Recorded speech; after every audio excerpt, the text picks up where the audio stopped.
welcome to NEB Ministry. We are down to episode 5. I pray that all the other episode has been a blessing to you as it has been for me.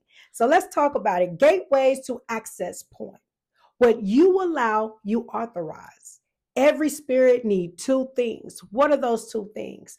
Permission and a place. Demons do not invade, they enter. Satan cannot possess what you do not permit. Hell do not need power to enter. It need permission disguised as decisions. Ephesians chapter 4:27 tells us, once again, give no place to the devil. If there were no way to give him place, the scripture wouldn't be in position to give us warning. That warning is there for a reason. The issue is not that demons are strong, it's that believers are careless with access. How many of us are guilty about the way that we use our words? What is gateway? A gateway is any point of entry where influence become agreement and agreement become habitation. Your soul is a house with doors. Your mind thinks.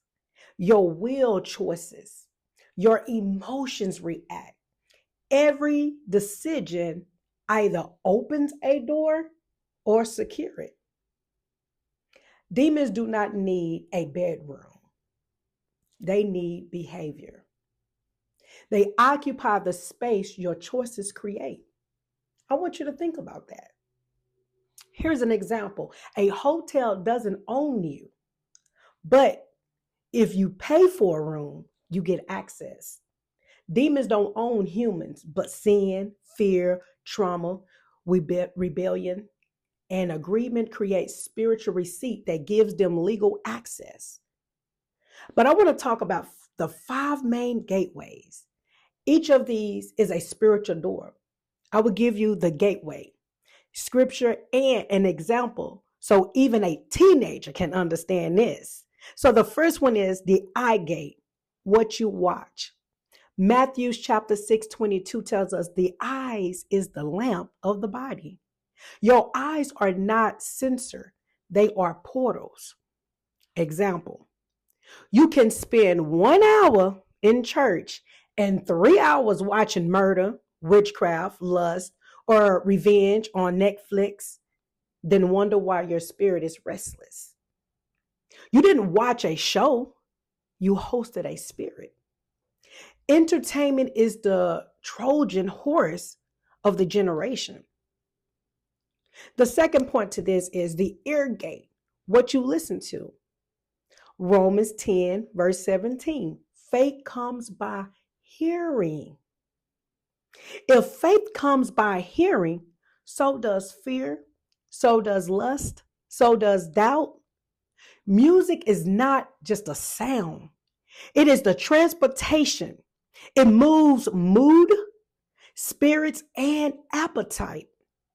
What do that look like? One song can make you angry, lustful, depressed, or prideful without touching you.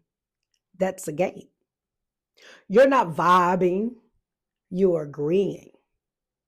The third point of this is the mouth gate. What you say and eat. Believe it or not. Proverbs chapter 18:21 tells us death and life are in the power of the what?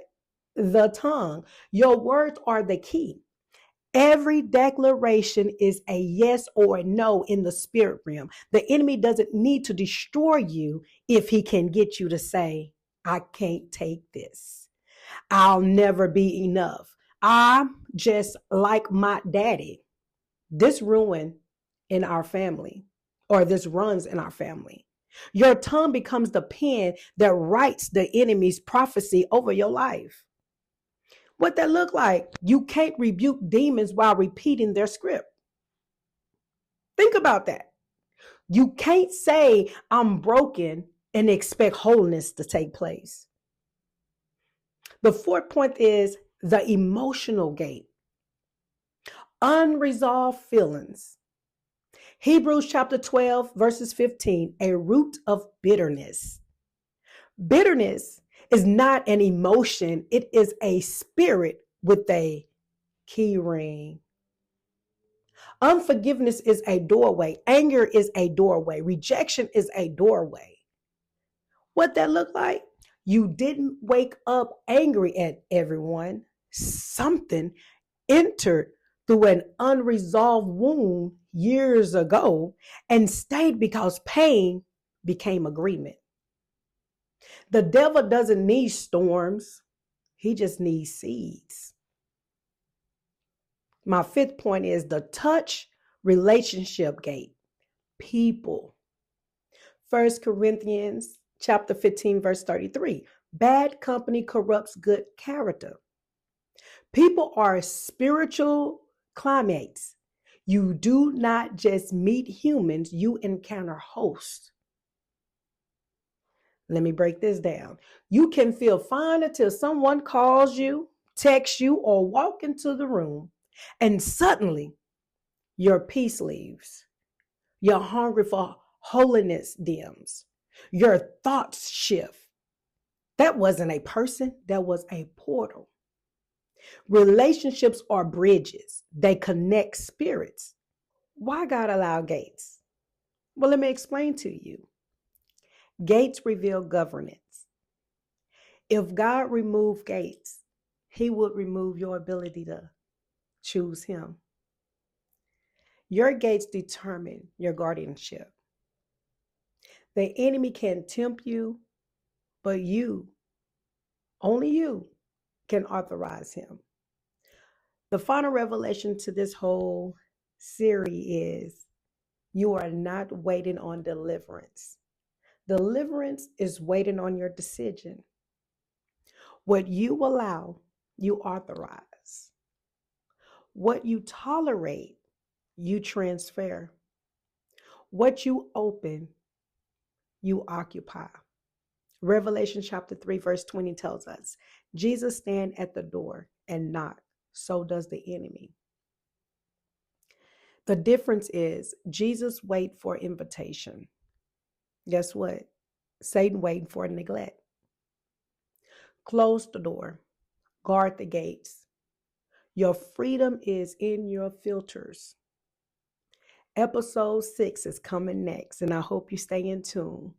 And what is episode 6 is? Strongholds when a door becomes a habit. This is where access becomes residency. Please follow and subscribe. As Jesus Christ loves you, I love you too. Be blessed.